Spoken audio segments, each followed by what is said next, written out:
Hello guys, this is Sheeba and welcome to my channel academic learners. So आज हम start करने वाले हैं क्लास 8 का चैप्टर नंबर 11 जिसका नेम है फोर्सेस एंड प्रेशर। क्लियर? सो ये जो है ये हमारे साइंस की फिज़िक्स ब्रांच से लिया गया है चैप्टर है। ठीक है, क्लास 10 तक हम ओनली वन बुक रेफ़र करते हैं बच्चे को, मतलब जो बच्चा है वो क्लास 10 तक ओनली वन बुक साइंस की पढ़ता है, लेकिन जब वो 11th क्लास में जाता है तो उसकी साइंस 3 बुक्स में डिवाइड हो जाती है, मीन्स उसका केमिस्ट्री, फिजिक्स एंड बायोलॉजी के अंदर। लेकिन क्लास 10 तक हम एक ही बुक में उन सबको पढ़ते हैं। ठीक है, सो आज ये जो हम चैप्टर पढ़ने वाले हैं ये फिज़िक्स का चैप्टर है। ठीक है, सो हम स्टार्ट करते हैं। जैसे कि चैप्टर का नाम ही है फोर्सेस एंड प्रेशर, तो आपको सबसे पहले इनका मतलब समझना पड़ेगा कि what is force and what is pressure. क्या होता है फोर्स? ठीक है, फोर्स क्या होता है, अगर हम इसको हिंदी में बोलते हैं तो हिंदी में फोर्सेस को बोलते हैं बल। क्या होता है बल? तो सबसे पहले हम फोर्स के बारे में पढ़ेंगे। Clear? So force a push और a pull on an object is called a force.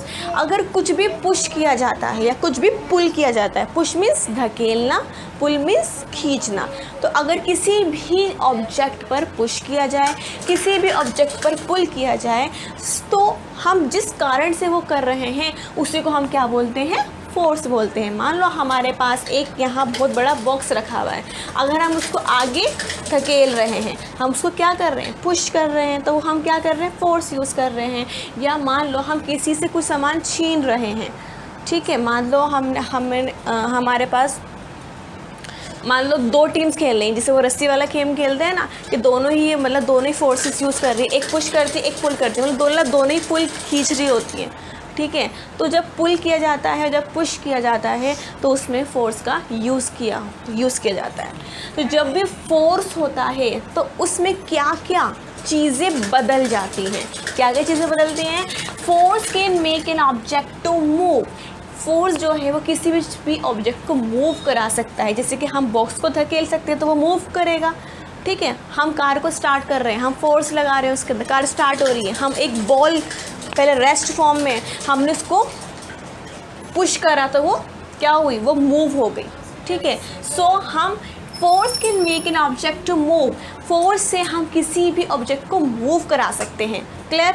Next, it can change the speed of an object. हम इसमें ऑब्जेक्ट की स्पीड को चेंज कर सकते हैं। जैसे कि मान लो हम कार के एग्जाम्पल लेते हैं। मान लो कार है, वो चल रही है, ठीक है, हमने क्या करा? ब्रेक लगा दिया। ब्रेक लगाने से क्या हुआ? हमने उस पर क्या डाला? फोर्स डाला। इससे क्या हुआ? कार की जो स्पीड थी वो कम हो गई। ठीक है, तो कार की स्पीड क्या हो गई? डिक्रीज़ हो गई। ठीक है, ये तो हो गया डिक्रीज़ होने का, कम होने का। ऐसे ही इंक्रीज़ भी हो सकती है। इंक्रीज़ कैसे हो कि मान लो हमारे पास एक बॉल, वो रेस्ट फॉर्म में है, हमने उसको बस क्या करा? हमने उसको धकेला तो वो आगे गई, मतलब वो उसकी जो स्पीड थी वो बढ़ गई।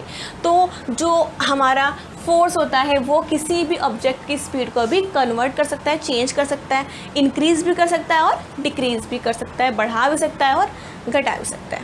Okay, next is it can change the direction of motion of an object. ये किसी भी ऑब्जेक्ट की डायरेक्शन को भी चेंज कर सकता है। कैसे? जैसे मान लीजिए एक क्रिकेटर स्ट्राइक पर खड़ा है, ठीक है, एक बैट्समैन स्ट्राइक पर खड़ा है। मान लो एक बॉल जो है वो यहाँ से आ रही है, मतलब वो ऐसे खड़ा हुआ है, बॉल उसके सामने से आ रही है, जो बॉलर है बॉल उसके सामने से उसको दे रहा है, और वो चाह रहा है कि मैं जब स्ट्राइक पर हूँ तो मैं इस बॉल को इस वाली डायरेक्शन में मारूंगा। तो जैसे उसने बॉल उसको यहाँ फेंका, उसने अपना बैट घुमाया और उसको इस वाली डायरेक्शन में फेंक दिया। तो मीन्स क्या हुआ? पहले जो डायरेक्शन थी वो ऐसे थी, अब कैसे हो गई? ऐसे हो गई। मीन्स हमने फोर्स यूज़ करा। फोर्स उसने कब लगाया? बॉल को फेंकने में। जब उसने फोर्स का यूज़ करा तो उसमें क्या हुई? डायरेक्शन चेंज हो गई, दिशा चेंज हो गई। पहले नॉर्थ से आ रही थी, देन बाद में वो वेस्ट हो गई। ठीक है, तो फोर्स में डायरेक्शन भी चेंज हो सकती है। Next is it can bring about a change in the shape of an object. इसमें शेप में भी चेंज किया जा सकता है। हो सकता है मान लो हमारे पास एक रबड़ बैंड है जो खाली ऐसे रेस्ट फॉर्म में पड़ा हुआ है, हमने उसको क्या करा? पुल करा, हमने उसको खींचा तो क्या हुआ? वो पहले ऐसा था, वो खींच गया, लंबा हो गया, तो उसकी शेप क्या हो गई, चेंज हो गई। तो ये सारी चीज़ें कब होती हैं, जब हम फोर्स लगाते हैं, जब हम बल लगाते हैं। एक तो स्पीड चेंज हो जाती है, दूसरी उसका वो मूव करने लगती है, तीसरी उसकी डायरेक्शन चेंज हो जाती है, एंड फोर्थ इज उसका उसकी शेप भी कन्वर्ट हो जाती, शेप उसकी चेंज हो जाती है। बहुत ईजी है ना। हम इसमें कुछ एग्जांपल्स पढ़ सकते हैं, जैसे कि मूविंग अ बुक को मूव कर रहे हैं, बुक को हम यहाँ से यहाँ पे मतलब रख रहे हैं, मूव कर रहे हैं, ठीक है, तो हमारा फोर्स रखना है। ओपनिंग अ डोर, एक डोर को हम खोलते हैं तभी फोर्स लगेगा, ठीक है। ड्रॉइंग वाटर फ्रॉम वेल में से एक कुएं में से पानी को हम ऊपर खींच रहे हैं, ठीक है, बकेट के थ्रू। And hitting a ball etcetera, mean हमने बॉल को हिट करा तो तब भी हमारा फोर्स यूज़ हुआ। तो इन सब में हम फोर्स यूज़ करते हैं, और फोर्स यूज़ करने से 4 चीज़ें होती है, ठीक है। Next is force are due to interaction, at least 2 object must interact for a force to come into play। force जो है वो interaction के थ्रू ही पॉसिबल होता है, अगर interaction नहीं होगा अब हम पढ़ रहे हैं अपना नेक्स्ट टॉपिक। तो हमारा नेक्स्ट टॉपिक है a force can change state of motion. जो फोर्स है वो क्या कर सकता है, वो मोशन की स्टेट भी चेंज कर सकता है। तो कब होती है change, state of motion change कब होती है, या तो स्पीड, मतलब जो ऑब्जेक्ट की स्पीड है उसमें कोई चेंज हो। अब स्पीड पे कैसे चेंज होगा, या तो वो इंक्रीज हो या वो डिक्रीज हो, ठीक है, या फिर change the direction of motion, ये या तो उसकी डायरेक्शन में चेंज हो जाए। अगर मान लो किसी भी ऑब्जेक्ट की स्पीड में चेंज हो, या उसकी डायरेक्शन में चेंज हो, या दोनों ही चेंज एक साथ हो, तब क्या होता है, change in state of motion. तो उसके मोशन में क्या हो जाता है, चेंज हो जाता है। क्लियर। तो इस टर्म का मतलब समझ में आया कि क्या है ये। इसका मतलब सिंपली यही है कि वो ये कह रहा है कि मोशन की स्टेट में कब चेंज होगा, कि अगर उसकी डायरेक्शन में चेंज हो और उसकी स्पीड में चेंज हो। Clear. State of rest, state of zero.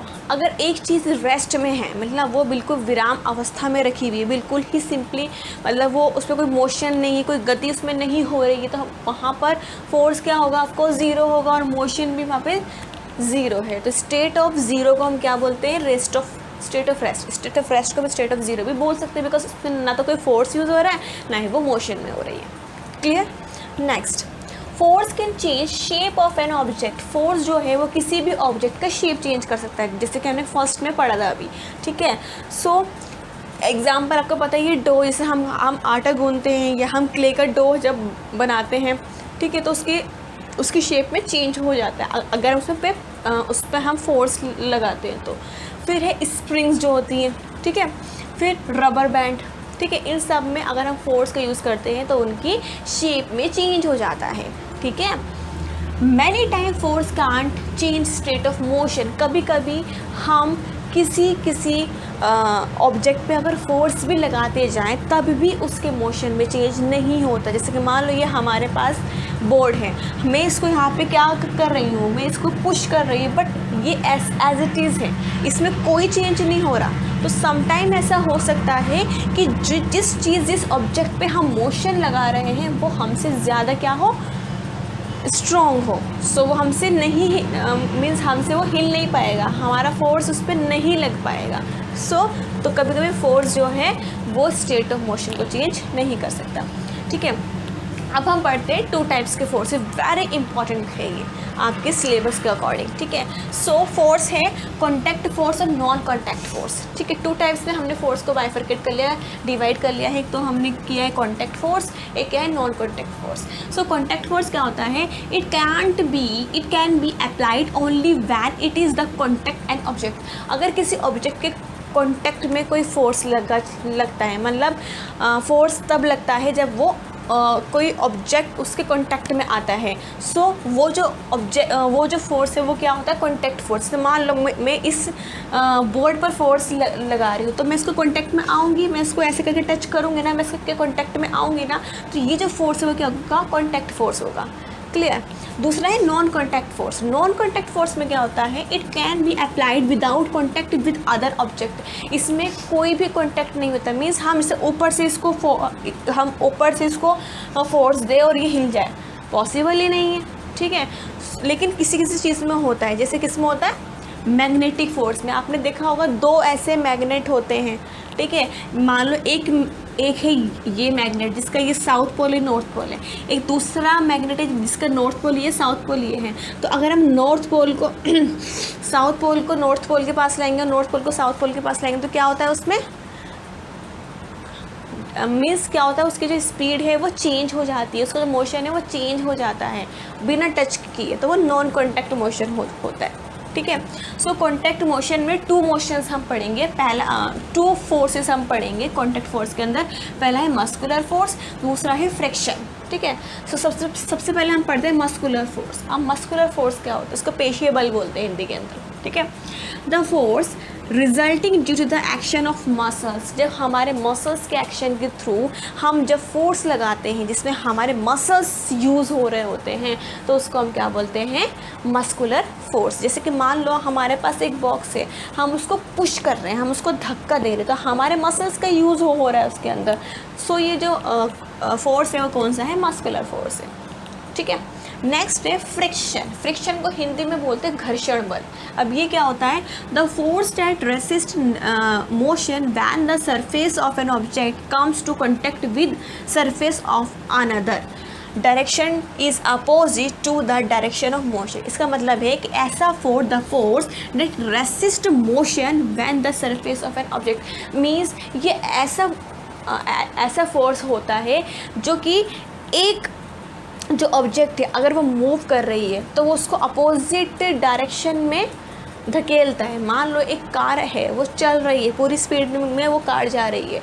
अब क्या हुआ, आपने ब्रेक मारा तो क्या हुआ, वो थोड़ी पीछे को आई, ठीक है। मीन्स जैसे आपने ब्रेक मारा तो वहाँ पे फ्रिक्शन लग गया, और फ्रिक्शन लगने से क्या हुआ, वो कार रुक गई, ठीक है। तो जो फ्रिक्शन होता है वो क्या होता है, वो एक ऐसा फोर्स है जो कि रेसिस्ट कर देता है, जो कि रोक देता है किसको, मोशन को। कब, जब when the surface of an object comes to contact with surface of another, जिसके अंदर जो ऑब्जेक्ट का सरफेस है वो दूसरे सरफेस के कॉन्टैक्ट में आ जाए, ठीक है। सो इसमें जो डायरेक्शन है वो कैसी होती है, बीस अपोजिट। मान लो कार ऐसे चल रही है तो जो ये फोर्स है वो कैसे आएगा, वो इस वाली डायरेक्शन में आएगा, मीन्स अपोजिट लगता है हमेशा।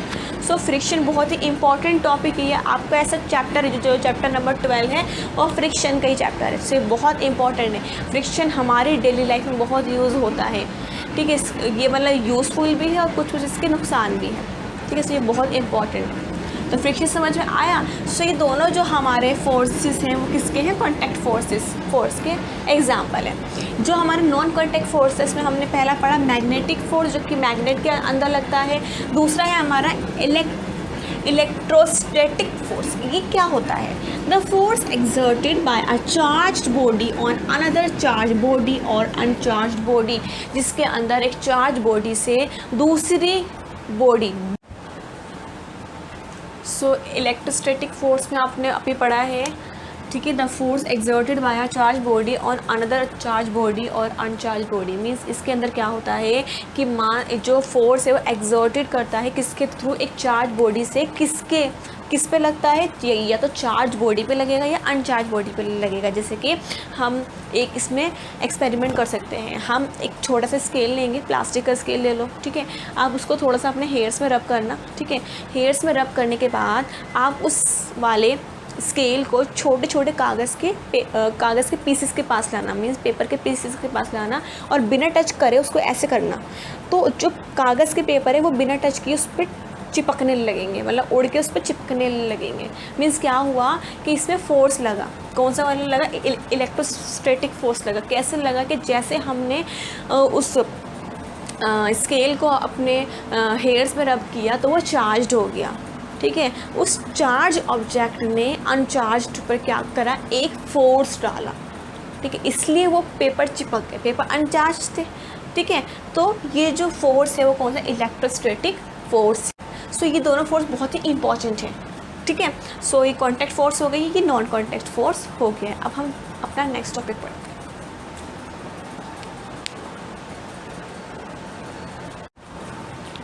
सो अब हम पढ़ते हैं next topic is gravitational force. अब ग्रेविटेशनल फोर्स क्या होता है, इसको हिंदी में बोलते हैं गुरुत्वाकर्षण बल। ठीक है, क्या होता है ये? Every object in this universe exert a force on every other object, this force is known as gravitational force. क्या होता है ग्रेविटेशनल फोर्स? हमारी इस पूरी यूनिवर्स में, पूरे ब्रह्मांड में हर ऑब्जेक्ट दूसरे ऑब्जेक्ट के ऊपर एक प्रेशर डाल रहा है, एक फोर्स लगा रहा है, एक फोर्स डाल रहा है, जिसको हम क्या बोलते हैं? Gravitational force. मीन्स सारे ऑब्जेक्ट जो भी हमारे यूनिवर्स में, चाहे वो प्लैनेट्स ही क्यों ना हो, सब जो है आपस में क्या कर रहे हैं? आपस में एक दूसरे को फोर्स डाल रहे हैं। इसको हम क्या बोलते हैं? Gravitational force. जैसे कि मान लो अगर ये दो ऑब्जेक्ट हैं हमारे यूनिवर्स के अंदर, तो ये इस पर F1 फोर्स लगा रहा है और ये इस पर F2 फोर्स लगा रहा है। मीन्स हर ऑब्जेक्ट अपने दूसरे ऑब्जेक्ट पर क्या कर रहा है? फोर्स लगा रहा है। ठीक है, इसी वाले फोर्स को हम बोलते हैं ग्रेविटेशनल फोर्स। नेक्स्ट है फोर्स ऑफ ग्रेविटी, इसको बोलते हैं गुरुत्व बल। क्या होता है ये? ग्रेविटेशनल फोर्स एक्सर्टेड बाय अर्थ। जो अर्थ ग्रेविटेशनल फोर्स लगाती है, अब सारे ही ऑब्जेक्ट लगाते हैं, लेकिन जो अर्थ लगाती है ग्रेविटेशनल फोर्स, उसको हम बोलते हैं फोर्स ऑफ ग्रेविटी सुना है ना? गुरुत्व बल क्या होता है? जो ग्रेविटेशनल फोर्स अर्थ लगाती है उसको हम बोलते हैं ग्रेविटी, फोर्स ऑफ ग्रेविटी।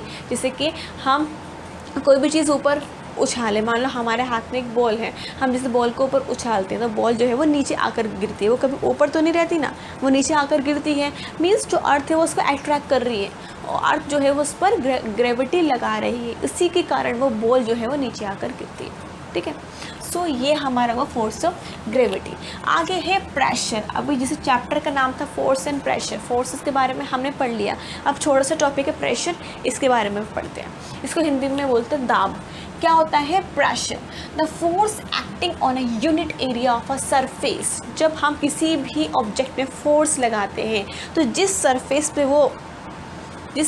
के ऊपर वो फोर्स लग रहा है, उस सरफेस का यूनिट एरिया जो है वो प्रेशर कहलाता है। ये इसकी डेफिनेशन है। ठीक है, तो प्रेशर क्या होता है? जो फोर्स लगा और जिस एरिया पे लगा उसका अपॉन करके हम प्रेशर को निकालते हैं।